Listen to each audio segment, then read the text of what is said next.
Hello everyone, this is Arrow, and welcome back to Sundown MHA Podfic. Today we'll be continuing Shouta Aizawa is Caught Horribly Underprepared by Hollowed Block 07. Chapter 13. A wild cockatoo suddenly approaches you. Summary.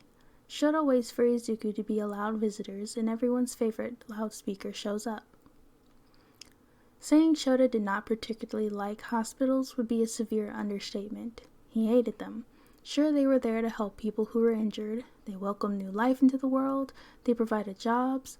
He'd heard every argument ever for how good hospitals were. That still didn't sway him. They were loud, obnoxiously bright, nausea-inducing, sterile. People regularly died or received world-ending news in them. And a doctor once told him, passive-aggressively, that he wasn't suited to be a hero, despite the fact that he arrived at the hospital after taking down an entire drug ring by himself. Ah, quirkism in a professional setting. How fun. And now, he was waiting in the stupid, crowded waiting rooms the hospital had for family for his problem child to be allowed visitors. He had no distractions in his wait, as he had already called Nezu and Nizashi and filled them in on what had happened, receiving anonymous and comforting responses respectfully, as well as the promise of company and coffee from his husband as he waited. It had made his shoulders drop and heart melt, but those sappy emotions were beaten to death by a bat, with nails poking out of it every time he saw a nurse or doctor walk into the waiting room and call out for the family of a particular patient. He wondered absently why the ER was so packed tonight, as usually it held half as many on its busiest nights. But he left that thought half entertained, instead taking his phone out and going through his emails, deleting junk, reading and sorting work emails, and replying to whatever batshit case Sakushi had begged for help with before he had realized he wasn't available to help. It wasn't fun, but it was enough to distract his mind, to give him a single-minded goal to strive for, with no free time to think about what could have happened to Izuku. Sho, I'm so glad to see you. I missed you. You have no idea how worried I was when I didn't see you sleeping at home, but I suppose you were living your best life as a cat and were too busy for little old me, He glared at his husband as he made a grand, very loud entrance in his hero costume, using his quirk to keep the noise down, and rolled his eyes as his husband poked light fun at him. God, he missed this too. If by living my best life you mean getting lost in alleyways and getting attacked by strays, then yes, it was a lovely time. You what? Hizashi's eyes shot wide open, and not the best time for sarcasm it seems. Unfortunate. The kid who took me in is well versed in first aid and took care of it the same day, so no chance of infection. It's fully healed now. The cold, hard facts seemed to comfort his husband, if his slumping shoulders were anything to go by, and his husband had slumped against him, snaking his arms around his waist, holding him close.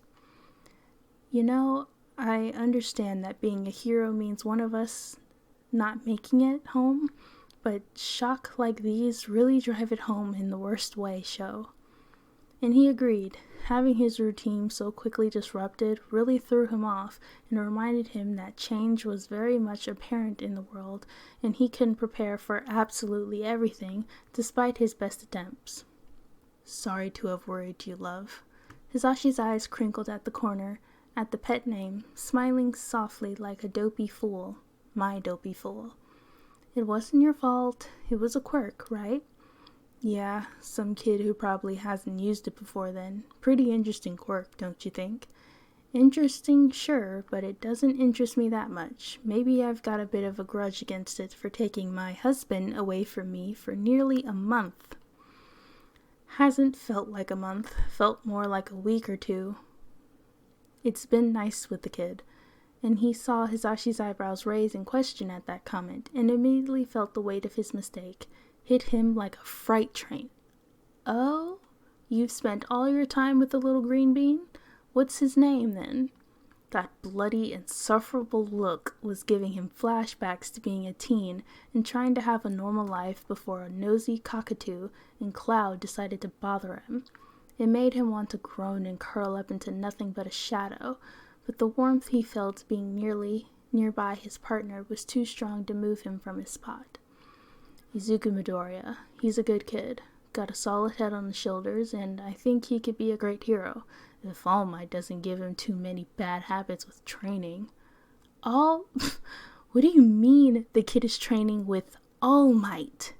His husband looked so lost and utterly confused, and it was amazing. I mean, family of Izuku Midoriya? Well, Inka Midoriya had yet to show up, and due to hero laws, hospitals permit the hero who rescued a civilian to visit them in the hospital if they so wish, either to question them or to check on them. Shouta would happily exploit that law to check on his kid. He stood up, slipping from Hisashi's hold, wishing his husband was a koala because the touch was actually quite nice, and walked over to the man, hearing his husband follow behind him.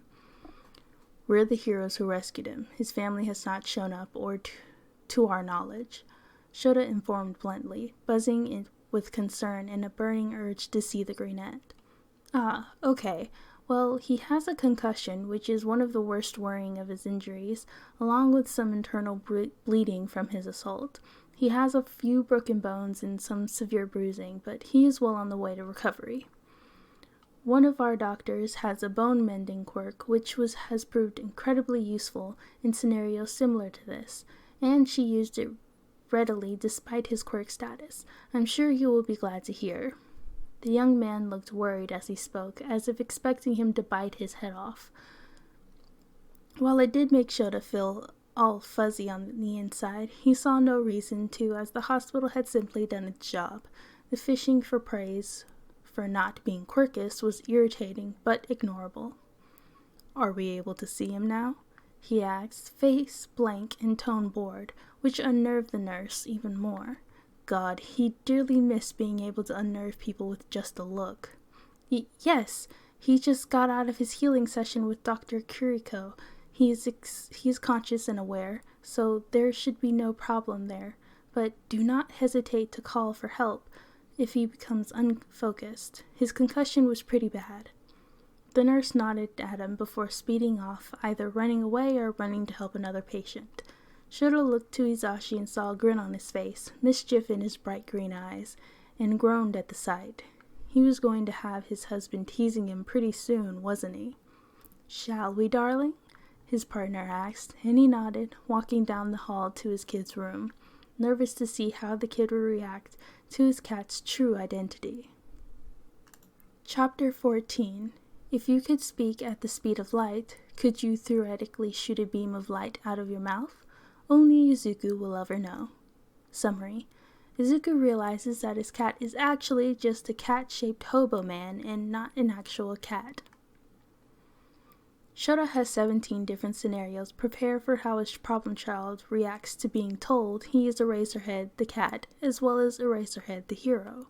Most of, if not all of them, end up with the kid devolving into lightning-fast muttering rambles that lead to either the kid being okay with it or demanding he leave the room and never interact with him again, even if he's being killed by a mugger or something similar. His ideal outcome is that the kid is totally okay with it, and they move on as if they hadn't just met a month ago, and get along well enough. No hassle, no awkwardness, just logical jumps and friendly recognition. However, he could just as easily see the kid calling him a creep, panicking about having a grown man sleeping in the same room, though he had taken up a very cozy corner for the duration of his stay for the most part, not having fully trusted Inko to not throw him out the several-story high window of their apartment. He had also made sure to give the kid a wide berth for privacy both when texting and when doing anything else, and would make him have to take a trip to the police department to clear up any misunderstandings. Never let it be said Shouta Aizawa doesn't have an imagination. He would have gone through more if his husband wasn't so optimistic and excited to properly interact and meet the kid Eraserhead had spent the past month with. It was endearing, but it was irritating. Ah, how I have totally missed this. And before he realized it, halfway through the 18th possible future, he ended up outside the kid's room, hovering at the door. Hisashi practically vibrating at his side. The man adored kids, both in the character of Present Mike and outside of the persona, so it wasn't as unexpected sight, but it did throw him off his game a little, though he'd never actually admit it. Sho, you only ever take this long to do something this simple if you're overthinking and anxious, or you're planning to murder someone as you do it. Did the little listener really bother you that much while you were staying with him? Shouta sighed, shaking his head softly, ignoring his husband's prudent comments and knocking on the door, giving it 2 seconds before pushing it open, keeping his careful mask of neutrality secure on his face. Midoriya? He nodded in greeting, watching the kid shoot up. Back straight, the kid winced as he did so, and it made Aizawa want to wince in sympathy because those injuries, regardless of how they are healing, were brutal. Eyes attentive and never leaving him nor Yamada, even if after realizing their identities, they were wide due to excitement and confusion. Hi? Hi? And he watched his kid groan and curl into himself, muttering about what the appropriate response was, having a fully fledged debate with himself under his breath, while Aizawa and Yamada stood there, awkward. Unable to handle it anymore, the Nurek cut in. I'm glad you're okay. Your injuries were incredibly severe, and there was a genuine question as to whether you would make it while waiting for the ambulance. Midoriya nodded in understanding, looking at his hands, perhaps in thankfulness for being alive, perhaps still incredibly awkward from the poor greeting. It could easily be both. Is Eraserhead okay? My cat, I mean. The greenette tried to shrink further into himself as he spoke, as if afraid for asking for anything, and he felt his chest twist agonishly at the sight. His kid should be asking for the world with no shame. The world had done a severe disservice to him, and Aizawa was going to rectify it. Why don't you ask him yourself, Greenbean? Yamada grinned, looking at Aizawa expectantly, and Midoriya's emerald eyes shifted between Yamada and Yamada's focus on Aizawa. The jigsaw pieces seemed to fall into place seconds later because... Oh! His kit went bright red, eyes wide, mouth hung open in an O shape, as if about to say something he couldn't quite verbalize. Oh. His entire body was frozen. Not even his chest rose and fell with steady breaths. Rather, it seemed he stopped breathing, his face white as a sheet as the revelation crashed into him at a breakneck speeds. Holy shit. What the frick-frack? Eraserhead is Eraserhead?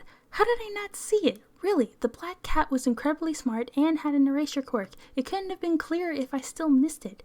He must have been hit with a quirk and turned him into a cat, though the quirk lasted quite a long time. Was there an acquirement Eraserhead had to meet? Focus. How did I not see that? That's actually pathetic of me. And Eraserhead was in my house? I stepped on his tail 5 times. He was in my room. Oh God, kill me. He saw all my All Might merch. Shit, he saw me getting beat up every single day. He probably thinks I'm worthless. I wouldn't blame him.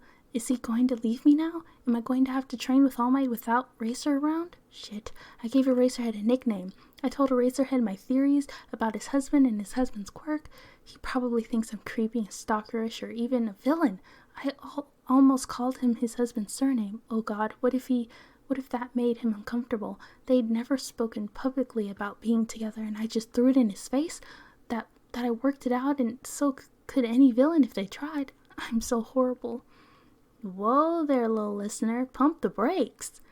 Midoriya shut up immediately, shoulders raising, body curling up on itself as Yamada approached the kid, sitting unobtrusively on his bed, smiling softly. That's a lot of thoughts. You ramble a lot? Yamada raised an eyebrow with his question, still smiling warmly at Midoriya, and the boy's iced with fear exterior melted ever so slightly at his husband's sunshine smile. Yeah, I don't know why exactly. It just happens. Neat. Does it help organize your thoughts? If it does, I may have to give it a try. A little. Watching Izuku and Hisashi interact like this made something deep and visceral inside Shouta settle, and relaxed him entirely, pulling a small smile to the corners of his lips. This was something he wanted to get used to seeing. "How's things been recently for you, I know you saw me handle that villain last week, and Sho was with you when you did, but I want to get to know the man behind the cat, if you will." Sashi's little grin did wonders, but not even a miracle directly from the will of God could pull Izuku Midoriya from his embarrassment, it seemed.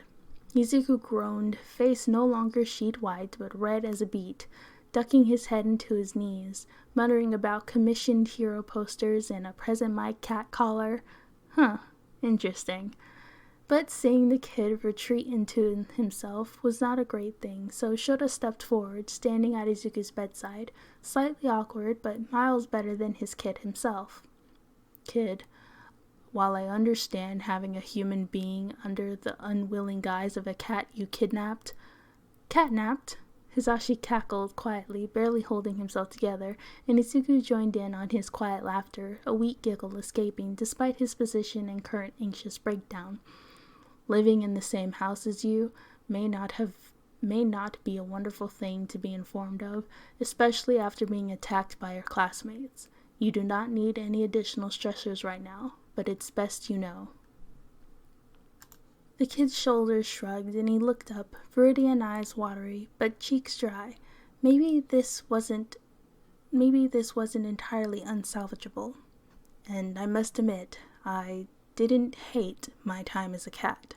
And Hisashi made a loud, long "ah" at his expense that made him desperately want to throttle his husband. The room was quiet for a few seconds, and his kid tried to piece together everything in his head, though something must not have settled in quite right, because the kid burst out, eyes squinted, tightly closed, tears beating in the corners. "I'm so sorry for everything, Eraserhead." "What?" "I treated you like a pet and carried you around in my backpack, and you saw so many horrible things, and you ate poorly for an entire month, and you've been helping me train despite the fact that you never agreed to it, and you've had to put up with me crying, and—" "You have a very low opinion of yourself, problem child. Too low. So low, it's inaccurate to a severe degree. Your first task as a hero in training is to fix that to the best of your ability." "What?" "How the turntables." "You have nothing to apologize for, kid, except taking so much shit from your classmates and teachers when you do not need to. It's true, I've taken an interest in both your well-being and your future. How did he address everything that happened, despite how fast it had gone by? It had been impactful and ruinous and severely hurt Izuku, and he couldn't afford to treat it too lightly.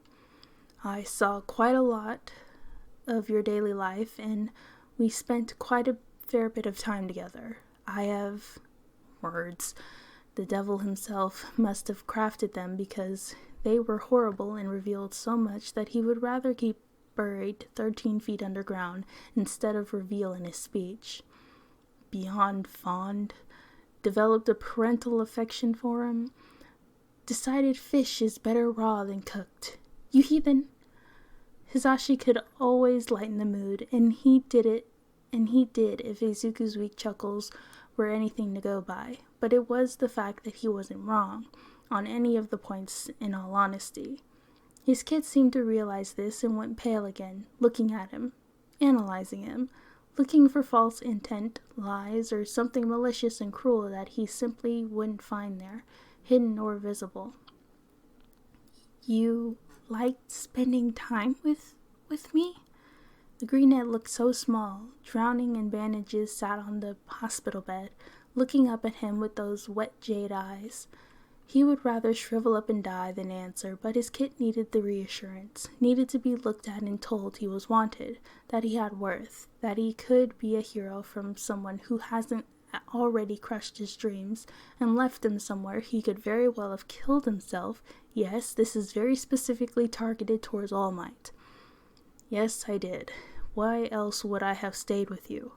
Maybe logic was the best line of argument. After all, logic was a methodological methodical and clear and so hard to seriously dispute. Food, shelter, first aid. Good arguments. Why else would I have comforted you when you were sad? Why would I have defended you at school? Why would I bother trying to defend this point? More arguments bubbled up inside Izuku, but Shouta dismissed them with a pointed look towards him that seemed to kill any counters his kid had, allowing the kid to relax, to breathe, to mingle freely with the fact that he was appreciated for existing rather than hated for it. I have some other concerns, but they can wait while you recover. We, or I, should Hisashi need to go on patrol or on his show, will be staying nearby for the foreseeable future to assure you heal well and to pay for the medical expenses.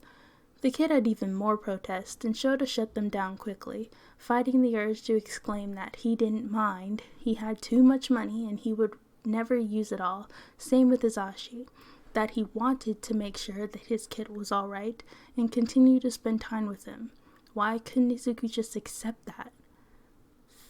Thank you so much for everything.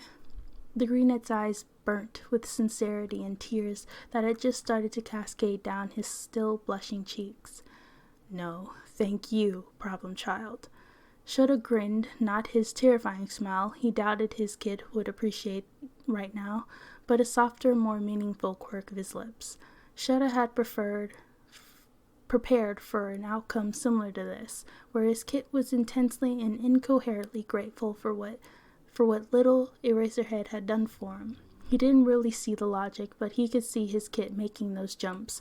However, seeing the greenet grin at him in return threw him off, of course, made this outcome so much more unique and real. Shouta Aizawa couldn't wait to see what Izuku would come to be. Alright everyone, that is the end for chapters 13 and 14. Thank you so much for listening, and I'll see you all soon. Bye!